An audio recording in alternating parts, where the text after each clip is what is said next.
तुम मुर्दा लड़की से मुर्दों की जुबान में पूछो कि केटी कहाँ है। मुर्दा लड़की लूसिया आंखें बंद किए कब्र में लेटी थी। जूली सॉन्ग ने लड़की की लाश की गर्दन पर हाथ रख दिया और पूछा, ए मुर्दा लड़की, मुझे बता कि मेरी बहन और दोस्त केटी कहाँ है। मुर्दा लड़की ने आंखें खोल दी और कहा, वो जिद करके मेरे साथ मुर्दा लोगों की दुनिया में सैर करने गई थी। मैंने उसे कहा था कि मुर्दों की दुनिया में किसी मुर्दे की आवाज पर पीछे मुड़कर मत देखना, मगर उसने एक मुर्दे की आवाज पर पीछे मुड़कर देख लिया और अब वो उस मुर्दे के कब्जे में है। जूली सॉन्ग और थ्यू सॉन्ग परेशान हो गए। जूली सॉन्ग ने पूछा, मुझे उस मुर्दे के पास ले चलो जिसके कब्जे में केटी है, मैं वहां से उसे खुद निकाल लूंगी। लूसिया की लाश खौफ के मारे कांपने लगी। उसने कहा, जूली सॉन्ग, मैं ऐसा नहीं कर सकती। अगर मैं तुम्हें अपने साथ लेकर मुर्दे के पास गार में गई तो फिर मैं उस गार के जहन्नुम से कभी बाहर न निकल सकूंगी। जूली सॉन्ग ने कहा, लेकिन लूसिया, तुम्हें कुछ न कुछ जरूर करना होगा। हम केटी को मुर्दों की दुनिया में छोड़कर वापस नहीं जा सकते। लड़की की लाश चुप हो गई। एक पल चुप रहने के बाद बोली, अच्छा, तुम ऐसा करो कि मेरी कब्र में मेरे पांव की जानिब आ जाओ। यहाँ एक खिड़की है, उस खिड़की में से गुजर जाओ। आगे पहले गार आएगा, फिर एक प्याले की तरह की घाटी आएगी। उस घाटी के एक गार में केटी बंद है। अगर तुम उसे निकाल सकती हो तो जाकर निकाल लो। थ्यू सॉन्ग कहने लगा, मैं भी तुम्हारे साथ जाऊंगा जूली सॉन्ग। लाश ने कहा, तुम साथ नहीं जा सकते, जूली सॉन्ग अकेली ही जाएगी। जूली सॉन्ग ने थ्यू सॉन्ग से कहा, थ्यू सॉन्ग भाई, तुम कब्र से बाहर ही ठहर कर मेरा इंतजार करो। खुदा की मदद मेरे साथ रही तो मैं केटी को साथ लेकर ही आऊंगी। ये कहकर जूली सॉन्ग लूसिया की लाश के पांव की तरफ चली गई। वहां एक खिड़की खुल गई। जूली सॉन्ग कब्र की खिड़की में से गुजर गई। उसके जाने के फौरन बाद लूसिया फिर से लाश की तरह मुर्दा हो गई। थ्यू सॉन्ग कब्र के बाहर एक तरफ बैठ गया और जूली सॉन्ग के वापस आने का इंतजार करने लगा। जूली सॉन्ग कब्र के अंदर मुर्दों की दुनिया में पहुंच चुकी थी और अंधेरी गार में से गुजरने के बाद एक गहरे अंधेरे में डूबे हुए पहाड़ी इलाके से गुजर रही थी। अब वो उन गारों के पास आ गई जिसके अंदर गुनाहगार मुर्दों के रोने की आवाजें आ रही थीं। ये उन लोगों के मुर्दे थे जिन्होंने जिंदगी में कोई नेक काम नहीं किया था और जो हमेशा बुतों को पूजते रहे थे। ये मुसलमान नहीं बल्कि काफिर लोगों के मुर्दे थे जो अजाब में मुब्तला थे। जूली सॉन्ग उन रोती हुई गारों के करीब से गुजर गई। अब उसे केटी की खुशबू आने लगी थी। वो केटी की खुशबू का ताक्कुब करती आगे बढ़ रही थी। लूसिया की लाश ने कहा था कि आगे एक प्याले की तरह की घाटी आएगी। केटी वहीं एक गार में बंद है। जूली सॉन्ग उस प्याले की तरह की घाटी के पास जाकर रुक गई। उसने देखा कि नीचे सीढ़ियां उतर रही हैं। वो नीचे प्याले के अंदर आ गई। यहाँ उसे सामने एक गार नजर आई। केटी की खुशबू उस गार में से आ रही थी। जूली सॉन्ग जल्दी जल्दी कदम उठाती गार के पास आ गई। जो ही वो गार के अंदर दाखिल हुई उसे एक झटका लगा और वह पीछे को गिर पड़ी। जूली सॉन्ग जब भी गार में दाखिल होने की कोशिश करती उसे शदीद झटका लगता और वो पीछे गिर पड़ती। उसने केटी को आवाज दी। गार के अंदर गहरी खामोशी थी। जूली सॉन्ग की आवाज का कोई जवाब न आया। वो परेशान होकर इधर उधर देखने लगी। अचानक उसे एक दूसरे गार के दरवाजे पर एक इंसानी साया दिखाई दिया। जूली सॉन्ग ने अंधेरे में गौर से इंसानी साये को देखा। साये ने बाजू हिलाकर जूली सॉन्ग को अपनी तरफ बुलाया। जब वो इंसानी साये के करीब आई तो देखा कि एक बूढ़ी औरत की लाश थी जो स्याह चादर में लिपटी खड़ी थी। लाश की हड्डियां साफ नजर आ रही थीं। जूली सॉन्ग के जिस्म में खौफ के मारे सनसनी सी दौड़ गई। बूढ़ी लाश ने बैठी हुई आवाज में कहा, जूली सॉन्ग घबराओ नहीं, मैं तेरी मदद को आई हूँ। मैं जानती हूँ तुमने अपनी प्यारी सहेली की जान बचाने के लिए अपनी जिंदगी खतरे में डाली है। सुनो, यहाँ अगर तुम क्यामत तक भी अपनी सहेली को पुकारती रहोगी तो वो तुम्हें कभी नहीं मिल सकेगी। जूली सॉन्ग ने कहा, ऐ नेक दिल औरत, फिर मुझे बताओ मैं अपनी सहेली को इस मुश्किल से कैसे निकाल सकती हूँ। बूढ़ी लाश ने धीमी आवाज में कहा, तुम्हारी सहेली केटी यहाँ के सबसे गुनाहगार और खतरनाक जहन्नमी मुर्दे के कब्जे में है। उसने केटी को जमीन के नीचे कैद कर रखा है। तुम ऐसा करो कि यहाँ से बाएं तरफ एक गार है। उस गार के अंदर एक खाली ताबूत है। उस ताबूत में जादूगर सामरी के उस्ताद का तिलिस्मी खंजर पड़ा हुआ मिलेगा। वो खंजर अपने हाथ में लेकर गुनाहगार मुर्दे के गार में दाखिल हो जाओ। तुम अपने आप केटी के पास पहुंच जाओगी। अगर गुनाहगार मुर्दा तुम पर हमला करे तो उसकी तरफ तिलिस्मी खंजर फेंक देना। वो फिर तुम्हारा कुछ नहीं बिगाड़ सकेगा। उसके बाद तुम केटी को लेकर यहाँ से निकल जाना। लेकिन एक बात याद रखना, अगर वहां तुम्हें किसी की आवाज सुनाई दे तो पीछे मुड़कर मत देखना। इतना कहकर बूढ़ी औरत की लाश गार के अंधेरे में गायब हो गई। जूली सॉन्ग फौरन दूसरे कमरे में चली आई। यहाँ वाकई एक खाली ताबूत पड़ा था। जूली सॉन्ग ने झुककर देखा। उसके अंदर सब्ज रंग का एक खंजर रखा हुआ था। जूली सॉन्ग ने खंजर उठा लिया और उस गार की तरफ बढ़ी जहां से उसे केटी के जिस्म की खुशबू आ रही थी। अब वो गार में दाखिल हुई तो उसे कोई झटका न लगा। केटी की खुशबू के पीछे पीछे वो गार की सीढ़ियां उतरकर एक दालान में आ गई। यहाँ केटी के जिस्म की खुशबू बड़ी तेज थी। जूली सॉन्ग को सामने एक दरवाजा नजर आया। जूली सॉन्ग दरवाजे के पास आकर रुक गई। उसे अंदर से केटी के आहिस्ता आहिस्ता कराहने की आवाज आ रही थी। जूली सॉन्ग जल्दी से अंदर दाखिल हो गई। क्या देखती है कि अंदर नीली रोशनी फैली है। केटी एक सतून के साथ बंधी है। एक खतरनाक मुर्दा जिसकी आंखों के डेले बाहर निकले हुए हैं केटी के सर के बालों को नोच रहा है। जूली सॉन्ग ने केटी को आवाज दी, केटी मैं आ गई हूँ, फिक्र न करो। खतरनाक मुर्दे ने घूमकर जूली सॉन्ग को देखा। उसके हलक से गुर्राने की आवाज निकली और उसने जूली सॉन्ग पर हमला कर दिया। जूली सॉन्ग ने तिलिस्मी खंजर मुर्दे की तरफ फेंक दिया। खंजर में से चिंगारियां निकलने लगीं और वह मुर्दे के जिस्म से टकराया।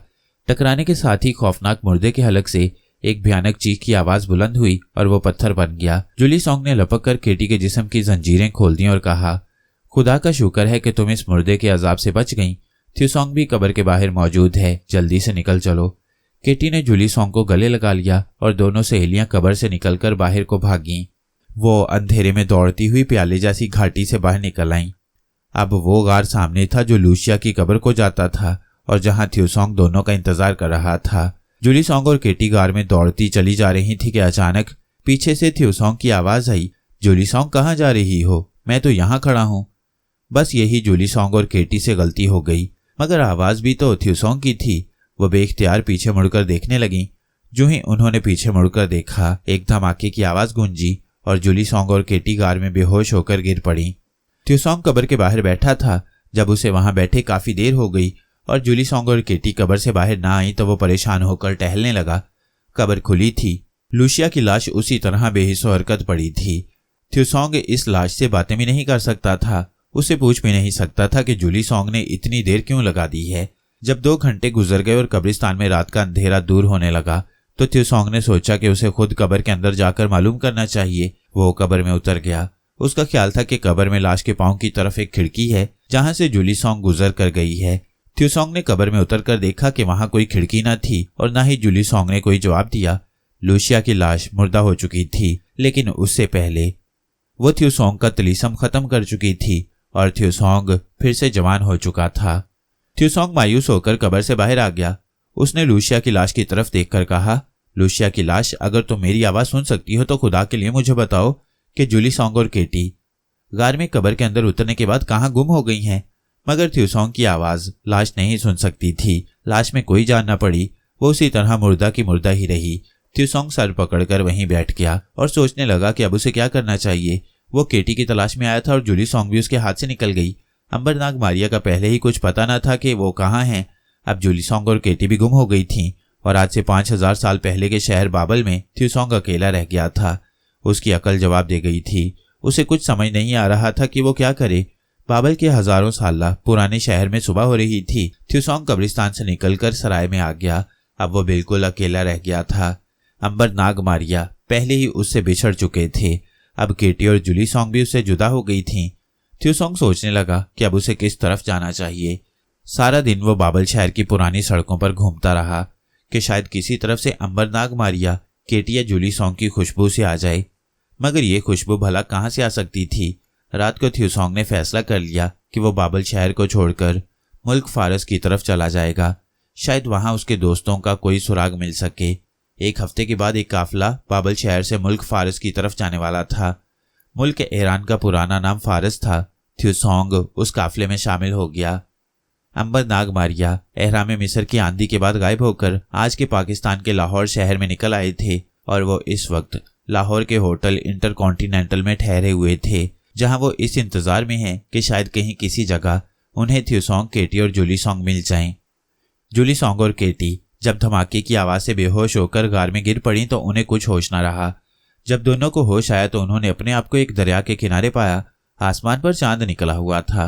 रात बड़ी पुरसुकून थी। चांदनी में दरिया के पार पहाड़ी ढलानों पर संगमरमर के सतूनों वाले मकान नजर आ रहे थे। केटी ने आंखें मलते हुए जूली सॉन्ग से कहा, जूली सॉन्ग, मेरा ख्याल है हम इस जमाने से निकलकर किसी दूसरे जमाने में पहुंच गई हैं। जूली सॉन्ग में आंखें झपक झपक कर गौर से दरिया पार की सफेद पत्थर वाली छोटी छोटी इमारतों को तक रही थी। उसने कहा, इन इमारतों से लगता है कि हम रोमन जमाने में आ गए हैं। ये इमारतें रोमन तर्ज की हैं।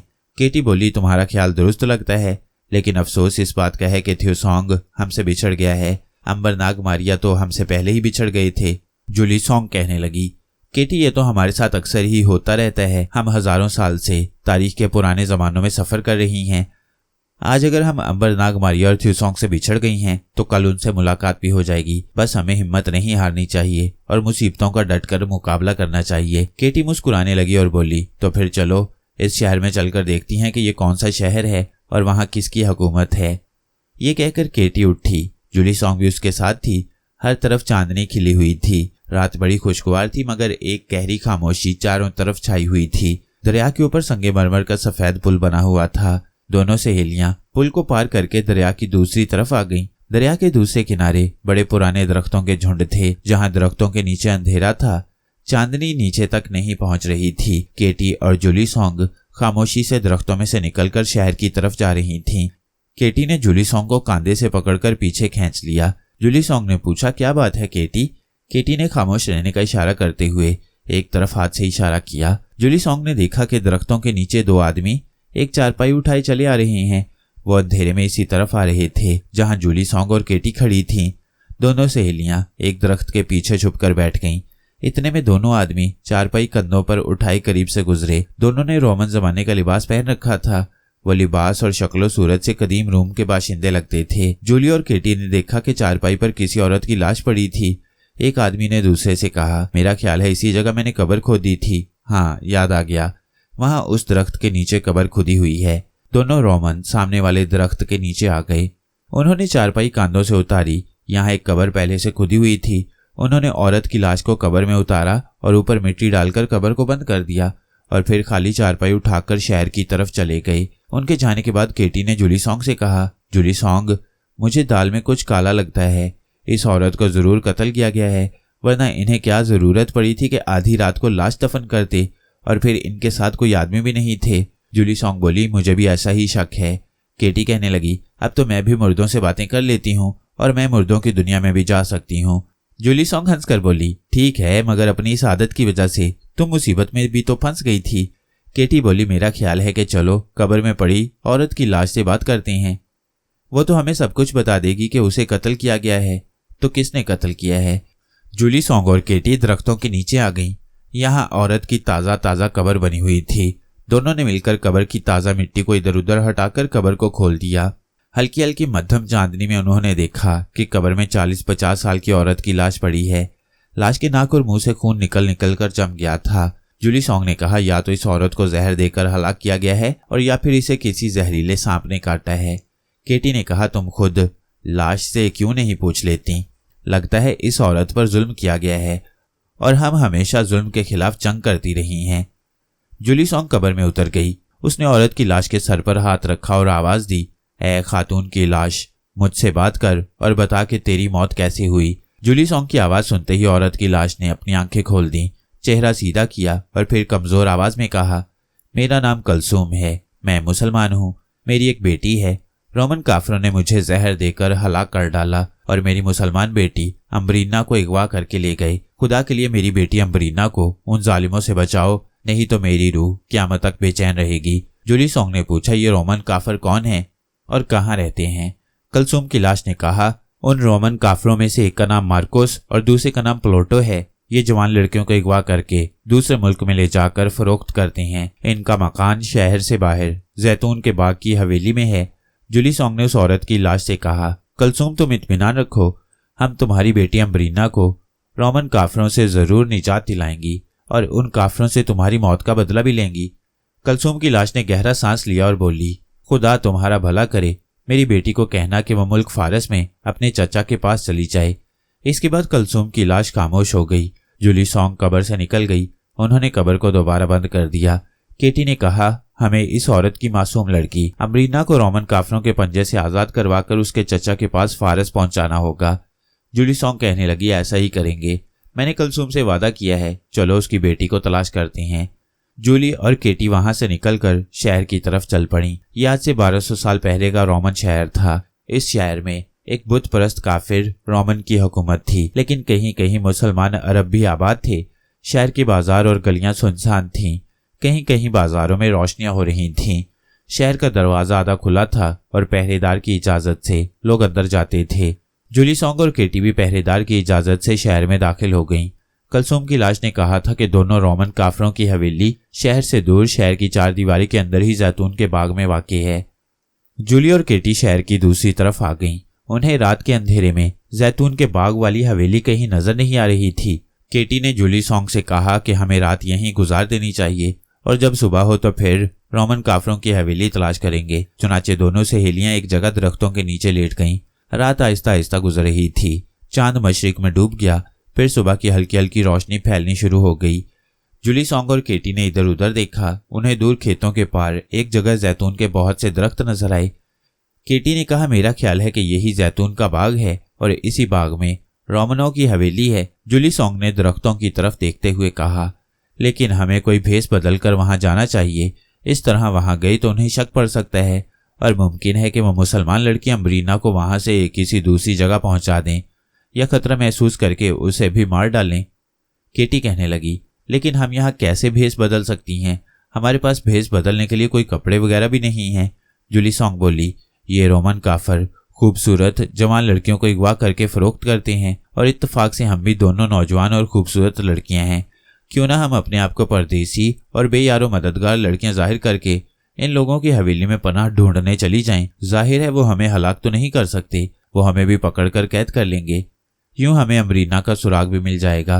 केटी को जूली सॉन्ग की यह तरकीब पसंद आ गई। उन्होंने वहीं बैठे बैठे अपने सुनहरी बालों को ठीक किया, मुंह हाथ धोया और जैतून के बाग की तरफ चल पड़ी। उस वक्त जैतून के बाग में जो हवेली थी, दोनों काफिर हवेली के बाहर सहन में बैठे अपनी तलवारें तेज कर रहे थे। केटी और जूली सॉन्ग ने दूर से उन काफिरों को देखा और पहचान लिया।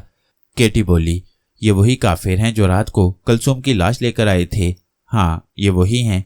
अमरीना भी इन्होंने जरूर इसी हवेली के किसी तय खाने में छुपा रखी होगी। अब अदाकारी के लिए तैयार हो जाओ। हम यही जाहिर करेंगी कि काफिले से बिछड़ गई हैं और हमें रात गुजारने के लिए कोई ठिकाना चाहिए। दोनों जूली और केटी बड़ी मासूम सी सूरत बनाकर जैतून के बाग वाली पुरानी हवेली के सहन में दाखिल हो गईं। केटी ने जाते ही कहा, हम परदेसी हैं, अपने माँ बाप के साथ दमिश्क जा रही थी कि काफिले से बिछड़ गईं। हमारा कोई नहीं, हमारी मदद करो। रोमन काफिरों यानी मार्कोस और प्लोटो ने केटी और जूली सॉन्ग की तरफ देखा। दोनों बड़े खुश हुए कि दो खूबसूरत लड़कियां अपने आप उनके पास आ गई हैं। मार्कोस ने आहिस्ता से प्लोटो से कहा, शिकार खुद जाल में आ गया है प्लोटो। फिर केटी और जूली सॉन्ग की तरफ मुस्कुराते हुए कहा, आ जाओ अच्छी लड़कियों, इस घर को अपना ही घर समझो। तुम आराम करो हमारे पास, हम कल तुम्हें दूसरे काफिले के साथ रवाना कर देंगे। जूली और केटी ने उनका शुक्रिया अदा किया और उन काफिरों के साथ हवेली के एक कमरे में आकर बैठ गईं।